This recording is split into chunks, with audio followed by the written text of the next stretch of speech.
But I want to talk in particular about the contribution of architecture to progress of freedom. And that's one way to think about societal progress. It seems to be ever becoming ever more free and empowered in the world. And that has many kind of forms that takes. I mean, just superficially, you could say modernism, the kind of free-flowing space, from inside to outside, from space to space, is one form, or the freedom afforded by the indifference of the grid, where you suddenly have more degrees of freedom of placing and building up a cityscape. Maybe the freedom of long spans and kind of uninhibited movement in interiors, like all this kind of three-dimensional space of flying when you have porous atria and three-dimensionally porous buildings. Or the freedom to expand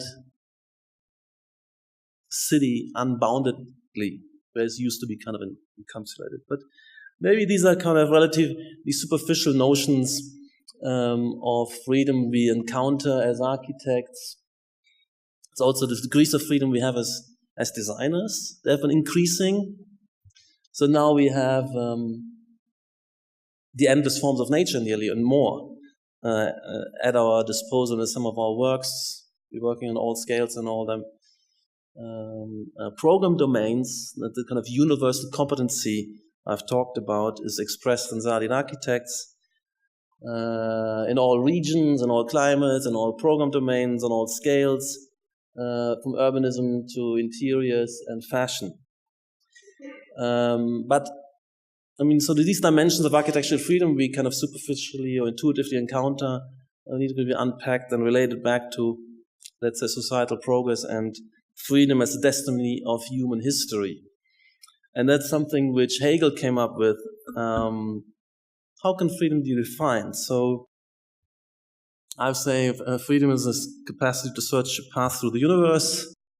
And in a way, it's a kind of very, very fundamental quality of any mobile creature, that you need some degrees of freedom to kind of get out of harm's way and towards some kind of nutrition or something. So these kind of, any sense of constrainment there is for any organism who is mobile and has to search a path through the universe problematic. So there's an instinctive revulsion to anything being constrained, because it actually inhibits your life, your vitality.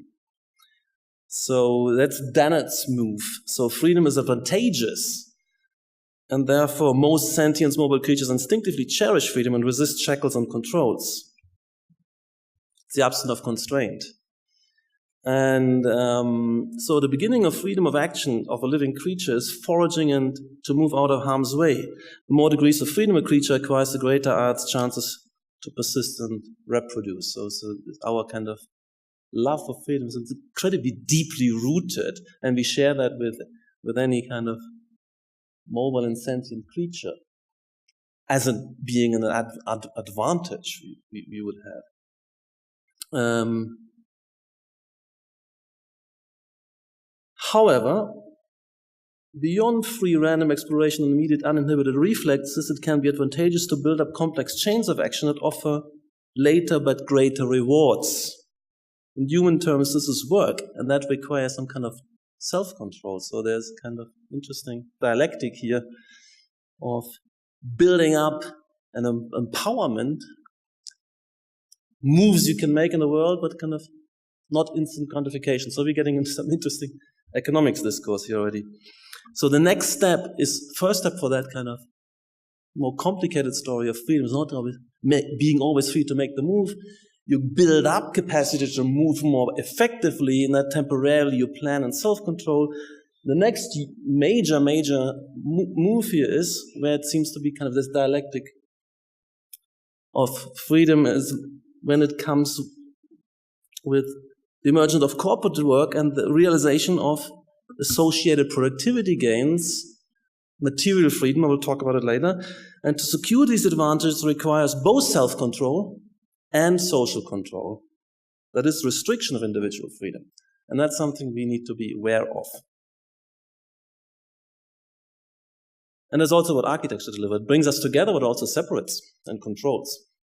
So regimes of social control is one of the things I want to talk about at the oasis of liberty. So rules are required also, and it's another aspect, to define how everybody's freedom is limited by everybody else's freedom. We know that. And there are no different definitions of freedom. Adam Smith, Hayek focus on free use of one's knowledge. And there's this kind of phrase from Liberland, I got into the libertarian movement through Liberland, slogan, live and let live. That's great, but the slogan suggests that we should not interfere with each other's individual pursuits, fair enough. This fits the kind of parallel subsistence life best, but does not recognize that the prosperity we presume depends on integrated, highly interdependent lives.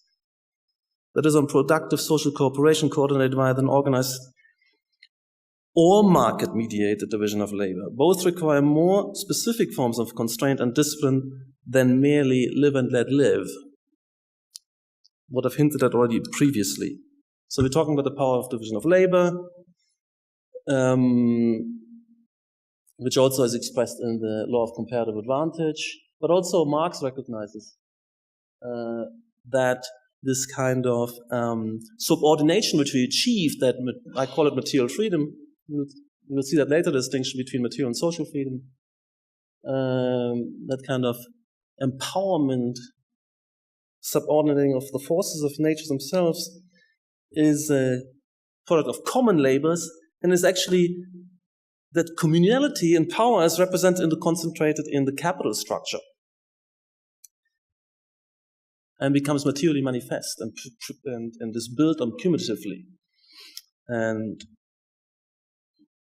Mises also talks about, of course, the power of cooperation in the so-called law of society formation. He's saying that's why societies exist, because of the productivity, empowerment and productivity which cooperation requires. That's a kind of deep evolutionary raison d'etre of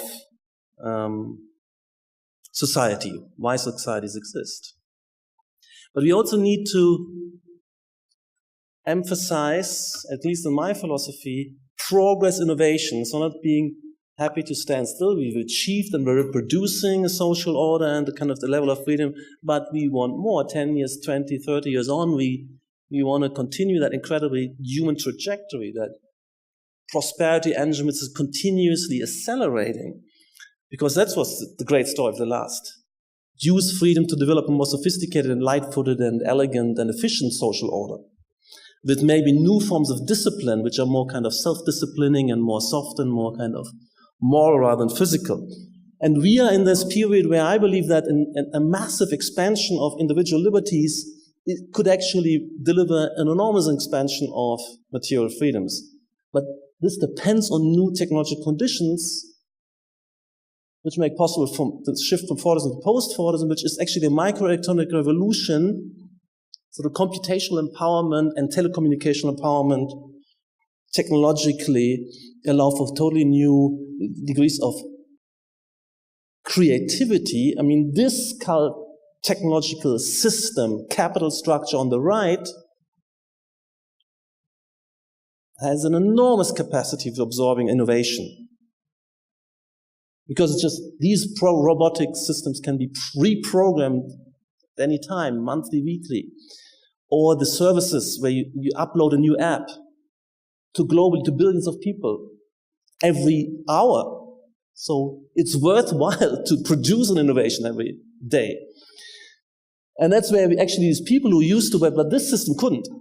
There's no point in being creative because this assembly line has to amortize with the same car for the next 20 years. And then innovation is maybe a slight tinkering of that. And the civilization which produced only 5 products, a washing machine, cornflakes, a packaged holiday, a car, and a mass-produced house. So, and you see also you still had the people kind of locked onto the assembly line. So from moving from here to here, that's dramatic and epochal, there's nobody there anymore. Where are these characters? They're actually in that dynamic ecosystem of creative R&D, marketing, financing, and they're concentrated back into an urban condition where they are these communication and knowledge workers, which continuously can reprogram these. So that's, and this social order of the firm was highly, brutally hierarchical. You were told what to do, and it was 9 to 5, routines, command and control, even under capitalism. In a capitalist firm for 30 years, for 50 years. And here you have to, you let loose, you have degrees of freedom, but also anxiety that you have to fit yourself into a network of collaboration with your own intelligence, with your own responsibility. And again, the built environment's contribution is ordering of social process. So we're moving from ordering this kind of social process to ordering this kind of social process. And this diagram, the organigram, is actually also the diagram of the modernist institutional building. And this is some kind of glimpse of what the contemporary city and contemporary building should be looking like. Again, so we have to, when I went to this kind of lecture, look not only at the coordination and cooperation as a positive process of social order, but also we're looking at the control element. Because we cooperate, but we're also inherently kind of free riders and defectors. And there is kind of, shortcuts where you want to reap the benefit without doing it, putting in and so on. So the control element was always there as well. And architecture is involved in both. Spatial inscriptions to empower the coordination, the positive cooperation, but also restrictions, keeping controls going. So social coercion, social control, is kind of double bind. And architecture delivered also the machinery of control. Borders, walls, fences, locks. I mean, it's still all over the place. In a place like crime-ridden place, Central America, there's a lot of that. And, I haven't talked about this. I haven't thought about this. I was only on the positive side, because open textures, freewheeling, open porous, no border places, cities, firms, open bureau landschafts, no cellularization, everything porous and open, but there's also this, and we can't forget it. And in any case, city is society, and has always been. So it's a human universal, as I said, this kind of artificial built environment is actually the engine of cultural evolution, because you need a material substrate upon which the process of trial, error, small increments, accrue, select, reproduce, continue, be playing, and you need, like, the DNA of cultural evolution is in fact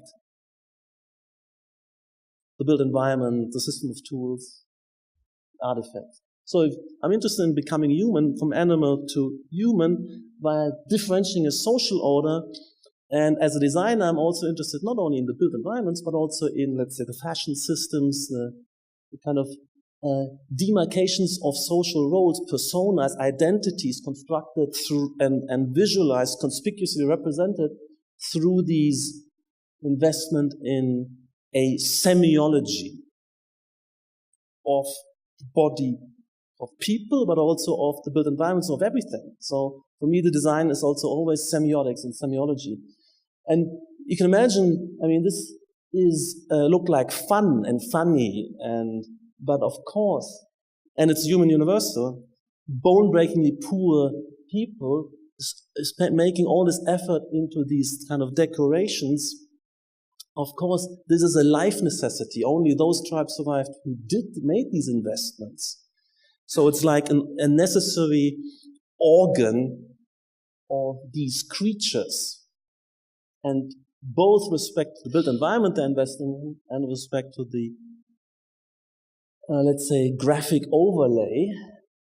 And social structure and social order always comes along with frames, with ordering matrices and demarcations. And we still, the fashion system, you have your whole wardrobe.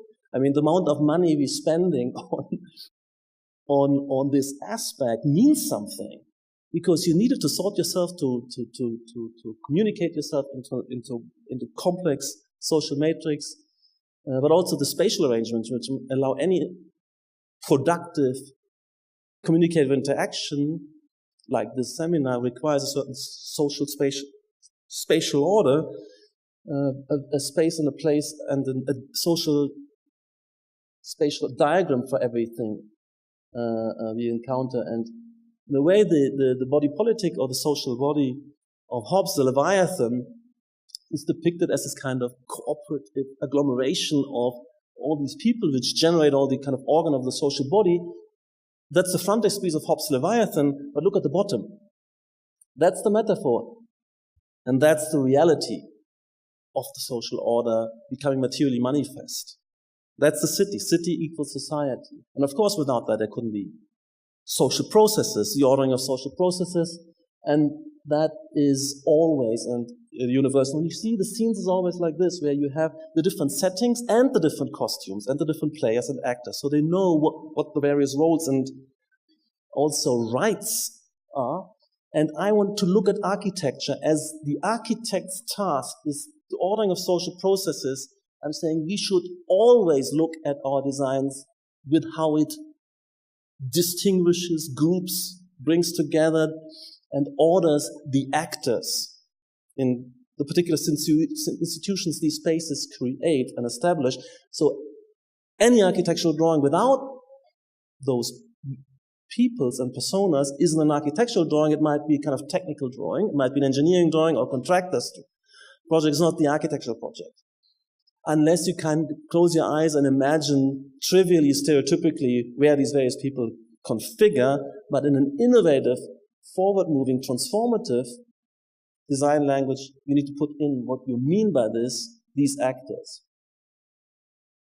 And we're doing the social ordering through both organization, where you displace, distance physically and make proximate, and group, divide, connect physically, but also through articulation, as I said, that these different zones and territories are marked and with a kind of semiological graphical overlay. So here we're going. So architecture, as I said, is designing with the social process, framing and shaping and capturing the social process. And each building comes with a protocol of do's and don'ts, who's admitted, who belongs, and what the various activity ranges are, because our activity ranges are kind of so huge, they kind of have to be constrained in each space. Only some things are possible and others are not possible. So there's a place, space, everything. So I'm looking at building these kind of models, so the free agents, and we now self-select and sort into an architecturally offered order. That the offering implies or indicates, in this case, a pairwise ordering, 2 positions per cube, is not geometrically or physically forced. It's maybe suggested, but it's determined by an arbitrary language. So these characters understand what these cubes invite them to. So we're having physical arrangements, but we also have always an interpretation, a language, a semiotics, an understanding of the protocols. And that's where we need to look at architecture. And the model would be something like this. The different demarcation lines and types of lines and curbs and surface types and lights and traffic lights and signs, we need all these kind of semiological material, graphic semiological spatial systems to allow for this complex traffic system to evolve, where you have cars, bicycles, buses, trams, pedestrians, etc., all moving on their way, but they have to be coordinated and kind of channeled and ordered. And this is just, of course, a very, very primitive and simple system, but the whole city operates like this. Ordering social processes through a semiological overlay on top of the spatial organization. And that's why we're talking about information-rich environment. This certainly is an information-rich environment, because you have to be able to understand all these types of lines and surfaces and signs and so on. But these are also information-rich environments. You have to understand them exactly the same way that you understand what the various surfaces, edges, colors, territories, and they're not necessarily physical barriers, they're thresholds which demarcate, and once you cross the threshold, a new set of social protocols has to be adhered to. And since everybody who's crossing that understands that, everybody's on the same page with respect to expectations, and that's the definition of the social situation. And there are too many social situations.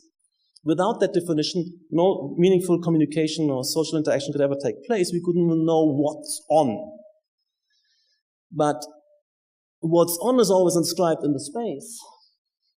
And so there's also the whole government machinery.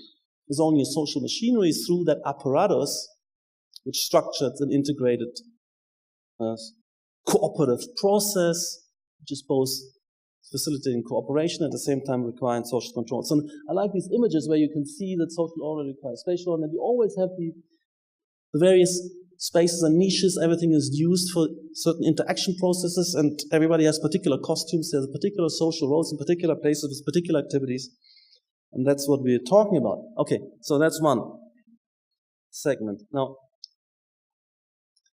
social order living together. Now I'm getting into a bit more harsher and harder territory, but also even multiple species. You have symbiosis, for instance. You have an ecology. You have mutualism, working together. Commensalism, which is where you can have parallel lives and you kind of indifferent, maybe one is feeding off the other, but it isn't harming, but the benefit isn't mutual. But you also have parasitism. There are various kind of life processes. One feeds on the other, one drags down the other, but as long as you kill the other, there's kind of parasitism. And I find this kind of interesting, kind of exploitation in the social realm within the species, within society. Parasitism. Was that parasitism? Is slavery parasitism? And, or is it mutualism with an uneven distribution of burdens and benefit? What does it depend on? And do these categories fit here? I find it an interesting question. Because there's certainly social control, and we said earlier social control is necessary, and it becomes kind of very one-sided. What do we do? But maybe these slaves had safer and more proliferous lives within this social order, which as a total was much more empowering than the smaller tribal conditions, that even that might not be an easy to be decided questions. Even the use of force is not necessarily an indication that condemnable exploitation is at play. Hierarchy and force might be necessary to maintain a social order that delivers a new level of material freedom for all, highly unevenly distributed. But everybody's better off. Perhaps. Maybe not in the case of slavery. We don't know. We have to look at the particulars. Is this parasitism or mutualism with uneven distribution of burden or benefits? This depends. Again, was being a slave within civilization advantageous over being free outside? Did slave populations reproduce and proliferate, or did slavery depend on continuous predatory conquest and fresh enslavement, which it was in the Roman Empire, for instance? And where they run out of tribes to conquer, they kept the slaves in barracks and didn't reproduce, they didn't have family, didn't really burning through slave populations. So maybe that was parasitism, I would argue it was, on a biological level. But they're not necessarily all forms, but how about serfdom, serf relations, feudalism? Serfdom under feudalism was, for centuries, probably without a better alternative in terms of the best mix between material and social freedom, even if there's degrees of unevenness in this, of course. And here it's important, and you see, of course, architecture always involved in maintaining these cooperative and controlling structures, keep people in their place. And I was just saying, recurring peasant revolts did not lead to a new social system for hundreds and hundreds of years. So these rebellions were only kind of backward, destructive. And if one rebel group proceeds, it will only proceed maximal to re-establish the same kind of feudal hierarchical order that just became the new masters. And that we need to remember Marx saying, so that if there's no new technological cultural conditions, that's the best there was. So material freedom versus social freedom. Division of labor and cooperation requires social organization and rules of cooperation, social order, yes. The hierarchy and discipline required to establish a productive corporate social synthesis is hard to distinguish from predatory and exploitative parasitic admixtures. Only a comparative analysis of different concurrent societies operating with historically given material technologies and the competition between these societies, all on a similar level of technology, can distill and expose and then control and reduce that mixture of predation. So you have the discourse, you have various kinds of monarchies and feudal conditions, and then the one which is kind of excessively predatory to the point of being parasitic and exploitative, the tyrannical ruler versus the good king, that's where you find out where the admixtures are, and the presumption of the historical experience is that the evolutionary competitive process weeds out the tyrants, and the good kings are where these societies flourish. But there's still going to be that radical, brutal stratification of the feudal order as a necessary social condition for the material freedom which was attained at that level. So it can, to some extent, but of course, that evolutionary process in weeding out, there's always coming back that predatory overshooting of social control, and that gives the role to kind of liberation up to kind of equilibrium, but never beyond. So perhaps we can assume that the long time span across which various human groups were experimenting with various forms of social order and regimes of control relative to a given technological stage led to a nearly exhaustive search for humanly possible and economically advantageous societal orders at each technological stage. And you find that the pervasiveness and duration of feudalism across cultures testifies to this. There's this kind of, this really exhaustive search and stabilization of something which becomes the best that can be put together with human organisms and various domesticated plants and animals and certain technologies. And that's why I find the feudalism in Japan is very incredibly similar to feudalism in Europe and in China. They discover social institutions took centuries. So the continuous competition between various societies kept the ever-latent possibility of predatory and exploitative forms of social control in check. Tyrants and tyrannies were kept in check by the example of the relative long-term prosperity of good and wise rulers and regimes with no or less predatory admixture. What I said earlier, so here I've written it down as well. So, and maybe that even works with respect to slave societies. Now, the fact that a lot of these more complex social orders were initiated by conquest and one group establishing itself on top of another doesn't mean that thus created more advanced form of social order is inherently and forever a kind of parasitism. But of course, then there are moments when anachronistic slavery is kind of continues beyond its historical necessity. It becomes the case for liberation kind of becomes overwhelming. No, this is the 19th century. I mean, we're way beyond. So these kind of conditions are both sort of abysmal, but it's a historical condition. It's relative to historical possibilities always that liberation and liberty becomes an urgency, and social revolutions become unleashing of development potential. Whereas without these preconditions, they're just rebellions would throw societies back. And that still happens a lot. The Arab Spring didn't deliver much, kind of meant a kind of retrogression. But since there is these concepts and problems and issues of predatory admixture, of exploitation, of parasitism in the various degrees, the presumption that this is at play in capitalism is also quite obvious. Of course, I believe that capitalist class structure isn't a parasitical and exploitative relationship. I do not believe that. Regimes of social control, so in terms of architecture's contribution, territory, property, access, exclusion, protocols on the side of control. Good fences make good neighbors. So then, that's a new part of my discourse. Before I was always kind of, because we're in the stage where we have to break down the barriers, open the gates, open the fences, that's the period we are in now in terms of moving from Fordism to post-Fordism. It's been the story. More liberty delivers more prosperity, but if you look at the total history, you cannot say so.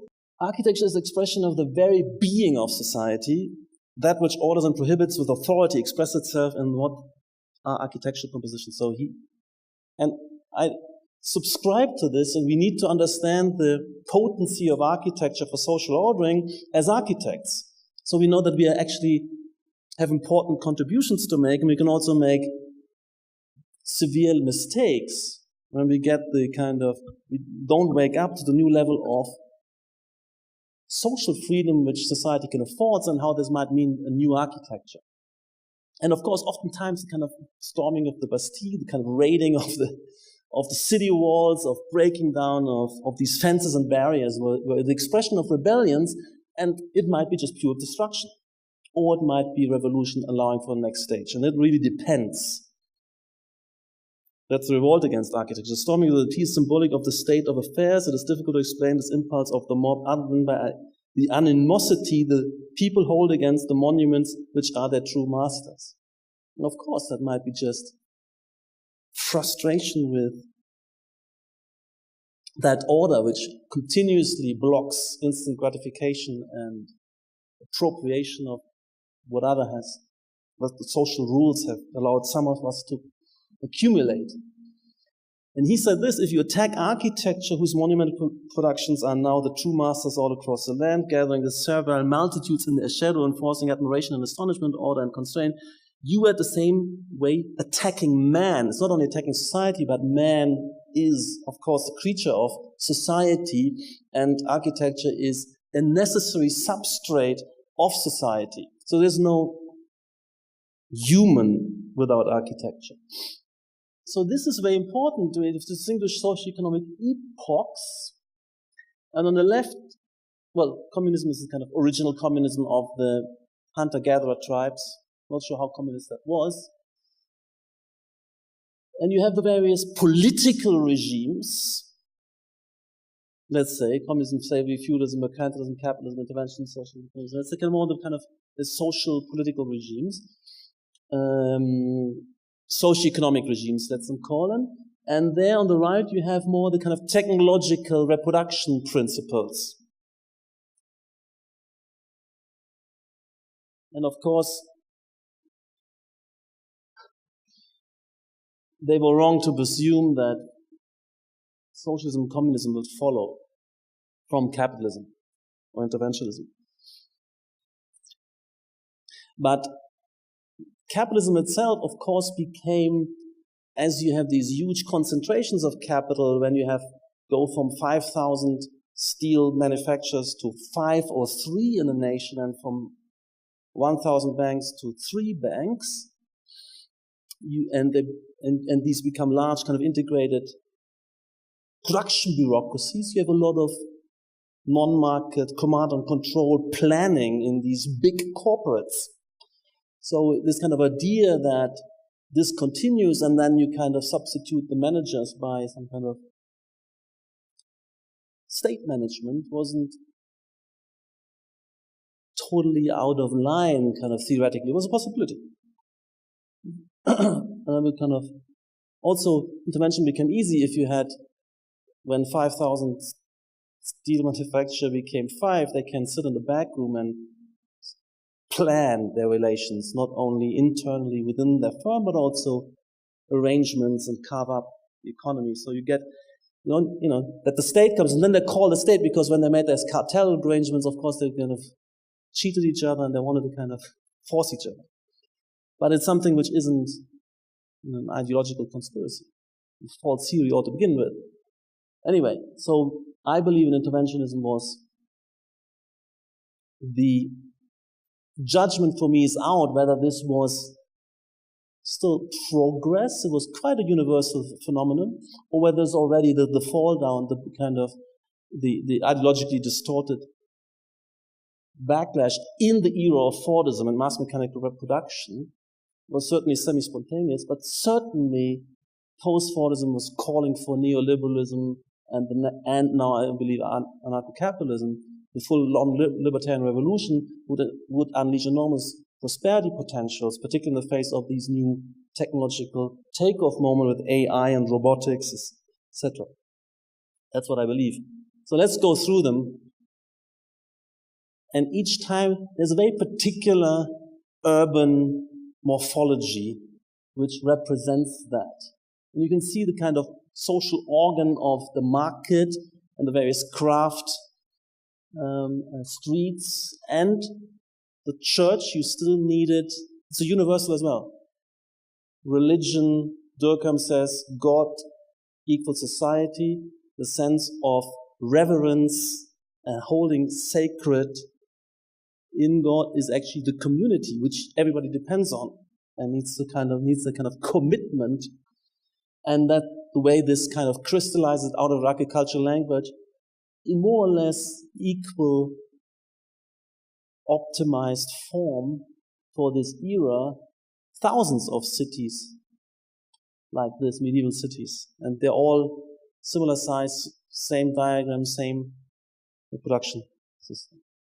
And then comes the big bang of architecture, where early capitalism, the city-states, Renaissance, you have, for the first time, architecture. So all of this was unplanned.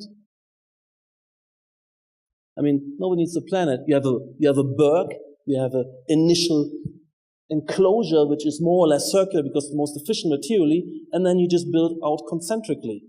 I mean, this is and kind of near an inevitable formation which grows and crops out of the agricultural, hinterland, if you like a bacteria or any other natural form has a kind of evolutionary, economic, morphological emergence. And then the ideal city of the Renaissance is basically the same diagram, just rationalizing out kind of distortions and irregularities which come out of the more haphazard agglomeration. And then the various institutions are kind of planted and planned, and then you are off at a much accelerated pace because this kind of evolutionary trial and error process of evolving these cities is now transferred onto paper, and the success and failure is discursively appraised through argument and counter-argument. And then we have an architectural discourse with drawings and books. So architecture comes along with drawings, separating construction out into design, and then because you can out-innovate on paper, and you're not just doing what you've always done, you need theory, you need to argue, you need to tell why you're changing things. You're surprising people with a new design. We need some reason and argument. So that architecture starts with drawings, graphic simulations, and theory in architectural books, which print the diagrams and drawings and argue for them. And also you have perspective. You actually simulate what it's like. Because you're not just doing what has always been done. You're doing something new. You need to kind of convince people. But then very, very rapidly, you can move on and you can speculate further. But this also aligned with something else. This is already mercantilism, absolutism, Louis XIV's France, the Baroque or the papal Vatican state, etc. And you have a much, much larger social integration of that huge state apparatus, administrative apparatus. That complex of Versailles isn't just an additive of a few central buildings which have very little power. The Renaissance style is additive, has very little power to generate a huge integrated structure like this where you sense the integration and unity across a very, very large complex. You get these kind of drawings also, they're cut out to the horizon, you build canals and streets, and you integrate a territory, not just a city-state. So that's what the Baroque represents, and the stylistic resources of Baroque, which is asymmetry in the part to generate a large overall symmetry, using curvature to integrate larger wholes, colossal orders, deep relief for distant viewing, all the features of the Baroque are geared towards generating an overall integral social organism on a huge scale where you sense the integralness and orderedness totally outside the capacity of the Renaissance. Then the next is, of course, industrialization and new technologies coming on, energy going to the rivers, the urban sprawl, the kind of mercantilist planned Baroque city is substituted by these kind of outcropping and sprawling new industrial towns, and they break the aesthetic sensibilities. They're ugly, they're agglomerative, and in a sense, architectural theory needs to catch up, and it does through aestheticizing and validating the vital. It's a kind of retrospective aestheticization of this in the writings of the aesthetic of the picturesque, for instance, or of Logier. He endorses the uproar and tumult and surprising texture of the new city. You have laissez-faire capitalism, and you have this historicism and the aesthetic of the picturesque, multiple styles agglomerating, and also more diversity to express the different institutions which are now cropping up, the museums and council houses and railway stations, etc. And you have this kind of romantic, picturesque agglomerations and aestheticization of that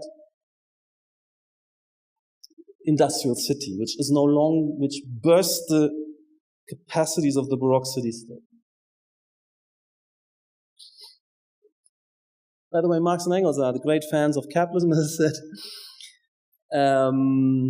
And also realize that way the cities, these enormous cities, start to emerge, and they love it to push us out of a rural idiocy and bring in more and more people into some kind of a germane, sophisticated, cosmopolitan culture through cities. And the next stage after this is, in fact, a kind of state interventionist. So this looks like a kind of Henry Ford Detroit plant writ large as a planned city. This kind of idea of separation, specializing, and repetition. These are the principles of modernism you find everywhere, in every machine, in every building, in every cityscape. And you have the districts, the business district, the residential district, the logistics and retail and distribution district, and the manufacturing district. And what comes to mind, before everything was fitted into the same building, the same pre-given morphology. And here we have now radical differentiation and separation and specialization, morphological specialization and differentiation of these various types and parts of the city, but internally they're repetitive. So there's the house and residential unit of the minimal existence. You also have a mechanical reproduction system which can produce millions of houses for everybody if they're equal, but if you want a special one, it costs 100 times that. And everybody has their car and their washing machine, etc. Universal consumption standard.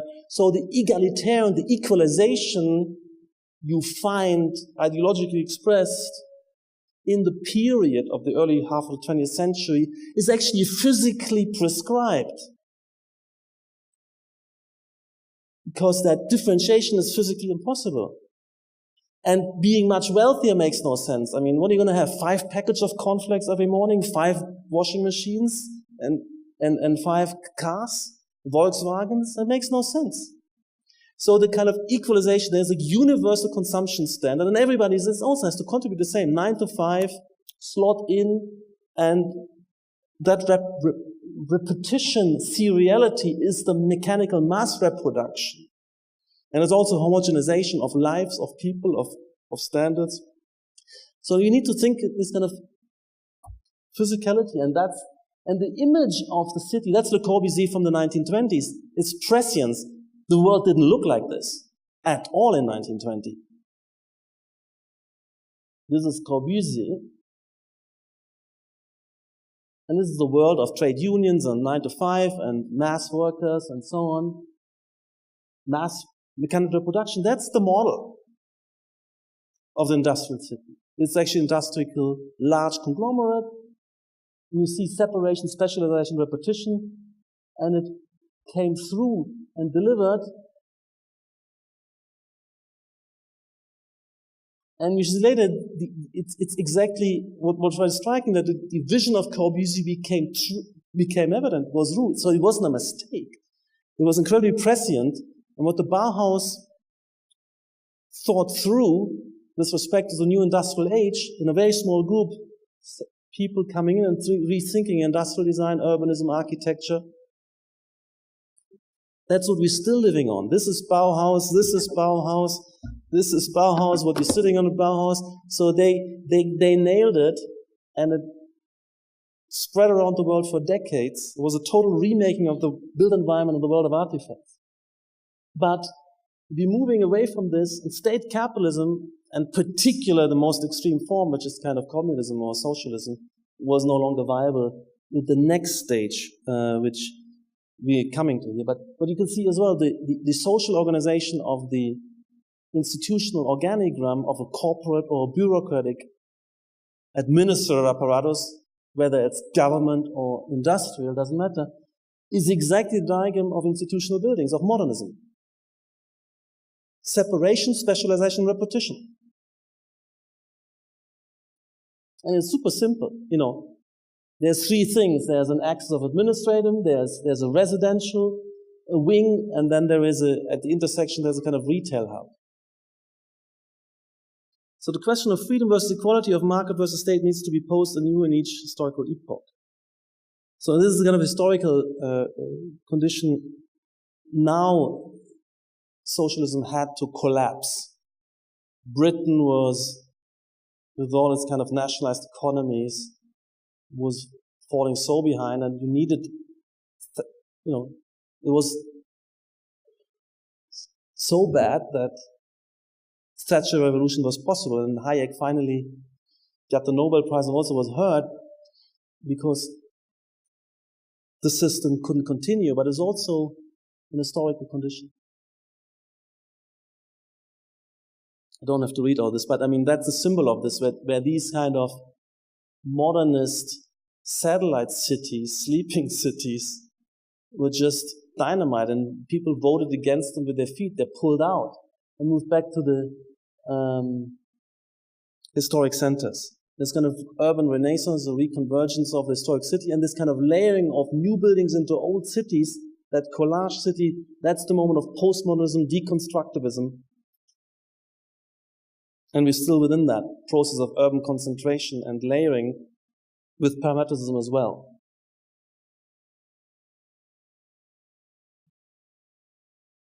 And the result is this kind of raw agglomeration at this stage, where the planners had to let go. They don't want to let go, but nobody had planned that. Even though they're trying to interfere and hamper and kind of, in a sense, kill the true discovery process of co-location synergies, still there's no sense in which any planner could ever said, I've kind of wanted that. So there's this incredible and insurmountable complexity barrier with respect to the knowledge problem of knowing what should be where and what should be next to what and how much of what. That's the discovery process. But cities all over the planet look like this. We should learn to love it. We should be kind of thrilled, and there's kind of lust for complexity, but there's also something menacing about it, and I'll come to that later. But also we're moving from a kind of social physiognomy and sense of identity and sensibility from left to right, and we're moving into postmodernism, and you have kind of these kind of phenomena, and this, I call it garbage spill urbanization, because I also have a critique of this, but the first thing we have to recognize, this is better than the top line. That sterile, monotonous, cannot express the new kind of level of differentiation of lifestyles and social roles and the dynamism and mixity and connectiveness required in our contemporary life processes. So postmodernism comes on, expresses some of this, diversifying. Language or architecture must speak, must individualize, and then you move from postmodernism to deconstructivism. Is this kind of that search for complexity, layeredness, and variation, not using historical models where you found that's the first thing you kind of hooked onto, particularly also when you went back to historic centers, is now kind of abstracted and more empowered. So the move from postmodernism to deconstructivism is progress, and also this kind of radical layeredness and inter-articulation of various systems when you actually go back and layer and superimpose a new set of structures into the old textures. You get these kind of models, and you get a kind of aestheticization of the raw agglomeration in a drawing like Libeskind. The deconstructivist aesthetic is a kind of aestheticization of the neoliberal, non-planned, raw agglomeration of cities. And you get models like this Libeskind's contribution and idea of a Berlin urbanization. And I think it would have been great. It would have been the better solution. So the conservatism of the planning regime prevented that. And we did, this is the early 90s at Columbia University, this kind of intensive layering. And it was already different from deconstructivism because these layers are now kind of correlated and interfacing. We start to use computer. We just have to throw things. We can let things kind of self-organize and become more complex and varied and integrated and continuous and get a sense of complex, variegated order back into urbanism and not just raw sense of disorder. So we need to move and start to align the socioeconomic epochs or align the architectural epochal styles with socioeconomic epochs. And that makes sense because there's no point in changing a style, paradigms, methodologies, repertoires which you think architecture for a good reason. We're always forced to do that. Why would we? We didn't have to. And that's why you can radical transformations in style and paradigm, which is the same thing, are forced upon us by the changing societal condition and also perhaps new opportunities, which you can no longer ignore and have to use to deliver effective, better solutions to clients. So with respect to modernism was this kind of new mass mechanical reproduction society, mass society, as well as steel and concrete as new means. And the same thing now with this parametricism, we have this new complexity and dynamism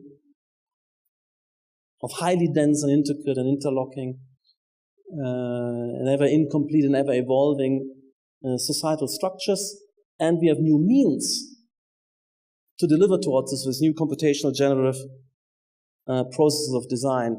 And both of these are, in a sense, forced upon us, and that hasn't arrived yet everywhere because the argument hasn't won, and not everybody has woken up that these are the superior solutions and the better cities. So this was what we've reached at. What exists now is kind of a collage city, and what we are doing, proposing, which is a kind of parametricism city, is a theory still, but will come. So parametricism, I mean, we're working differently now. We're working with generative system, dynamical system, algorithms, self-organizing to generate much more intricate and complex pattern and textures. And so you have to, you can't solve this new task with ruler and compass and repetition. So these don't work good. And it's typical, the embedding into the existing, this layering in and embedding in that palimpsest building, but also this openness, continuously flowing, ever-changing space. Flat surfaces, we have this kind of animate and client and responsive. Also this opening up, this intervisibility when everything communicates with everything else, rather than remaining isolated and separate. You want to come into a tower and not thousands of people hidden at different floors and different cells, and you only can go to you have to kind of navigate through kind of vertical city buildings we're doing. Instead of stereotypes, you have an open, interpretable, appropriable texture of various social configuration potentials, allowing for social experimentation, if you like. And you have these kind of spaces which are neither just endless repeated cells nor vast open space, but the kind of porous, continuous in all direction, articulated with niches, subspaces. You have an articulation of various zones, which are nevertheless at the same time open to each other. So you belong to an open, continuous process of connections and flow, but also you have places and distinct zones and characters in these. And these kind of space of three-dimensional layering of, you have several hundred small companies, our own companies in there. You have retail, food, beverages, co-working zones, even on the ground floor. You have this kind of, these are the components, I believe, of the new post for the city, where it's about coming together, mixing.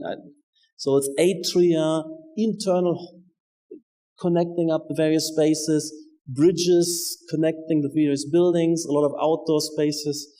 Actually, this campus is quite beautiful in this sense. A lot of interaction and outdoor spaces in between spaces. And then an overall order which allows you to navigate that. And curvature helps you to find complex trajectories in the face, maintaining legibility in the face of complexity. That's why we use curvature.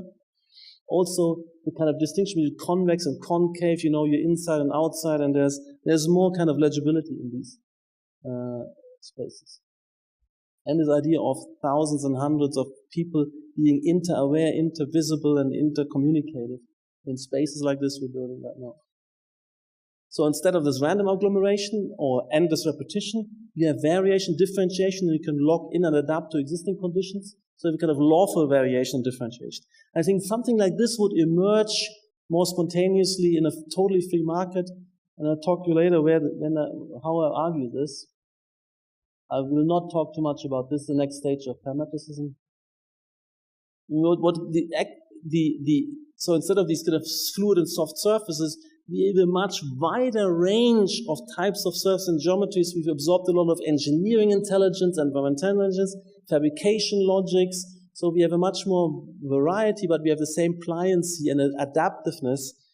But we have a highly matured in terms of technological sophistication, lightness, and efficiency and optimization at the same time, and a hugely increased expressive repertoire for the articulation of social order for the semiological system in these latest stage of pragmatism, which is matured in the last decade. And it also goes to furniture design, and it's highly sophisticated and very characterful in particular, and multiple, and not just these NURB surfaces, kind of polished. So there's a hugely increased repertoire at the same time, like the endless forms of nature. And all of that we need to articulate this continuous three-dimensional moving and connecting spatial flows.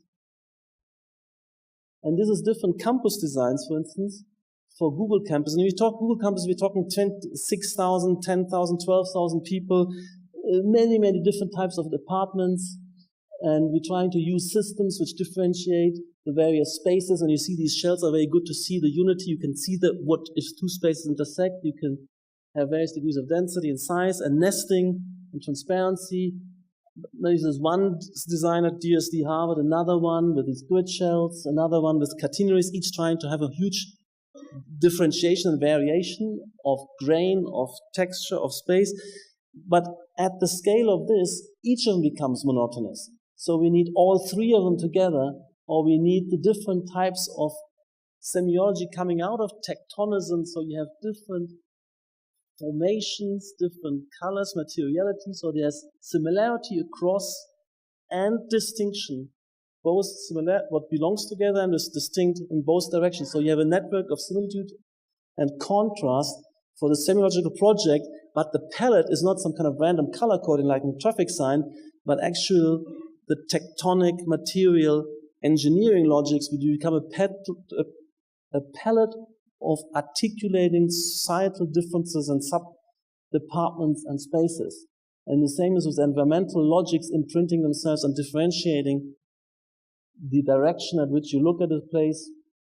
And you get interesting, porous, open, varied spaces. They give you order and orientation. There's wind flowing in from one side, sun kept out of the other, but this also gives you visual orientation and unity across two subsystems which are both driven by the same parameter. And you get a very open, let's say, research campus here like this.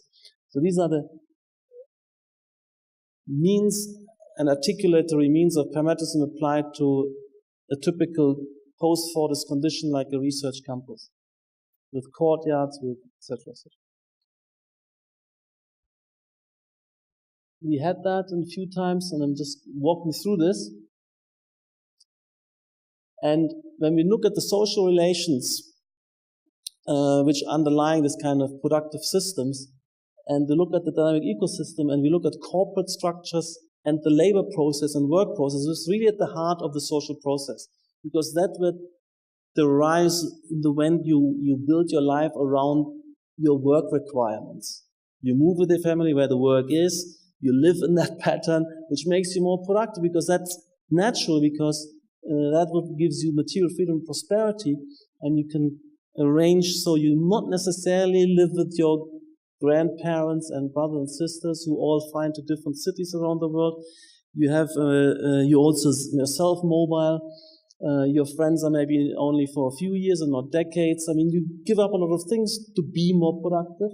You have an urban life. You're starting to love urban density, and etc. etc. And you have these kind of changes. And if you look what happened spontaneously, not with an architecture, from these kind of modernist grid to these kind of swarm formations in the Bureau Landschaft of the 70s, they're anticipating the sense that parametricism, swarm, interlocking swarms. So you can see that that what we're actually doing is congenial to what the most high-performance business environments need.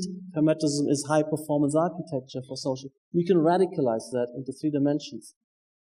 So and this is the kind of, and you can also dynamize this insatiable thirst for variation. And you can imagine these kind of textures being more articulate. If you imagine endless floors and endless gray grid of tables, you don't know who is where's one department, where's another, where are these characters, what's going on.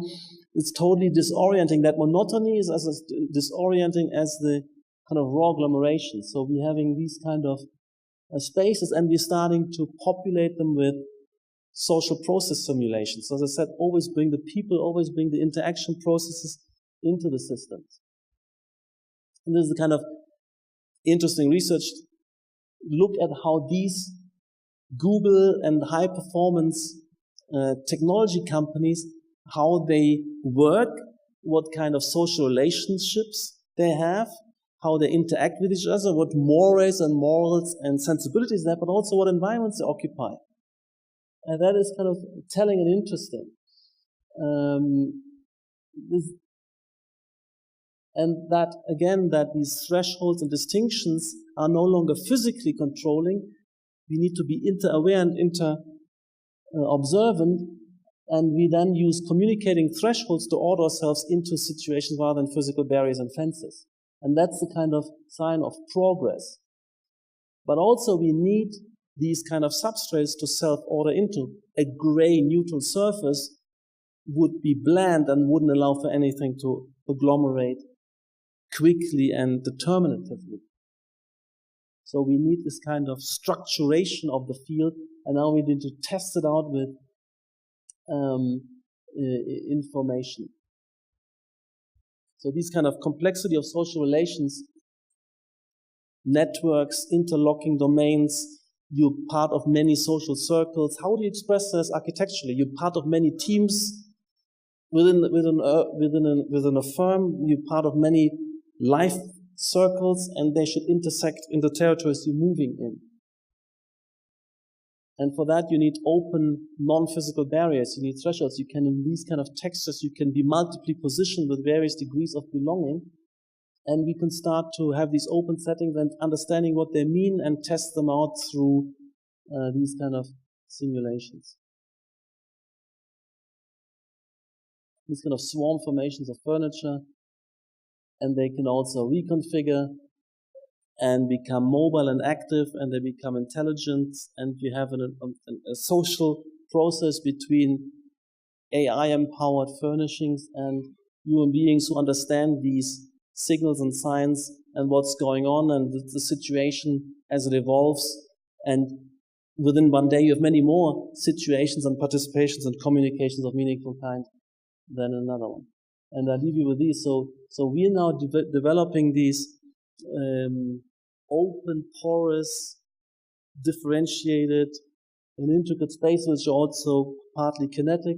And we're trying to animate and have so-called life process modeling to tease out the social functionality and get a handle on that and test them out, which is kind of a simultaneity of many different characters. We're doing crowd models with different departmental affiliations, people with different social roles, different activities, visitors, firm, consultants, etc., and develop these models and homing in on social functionality in this fashion. Thank you.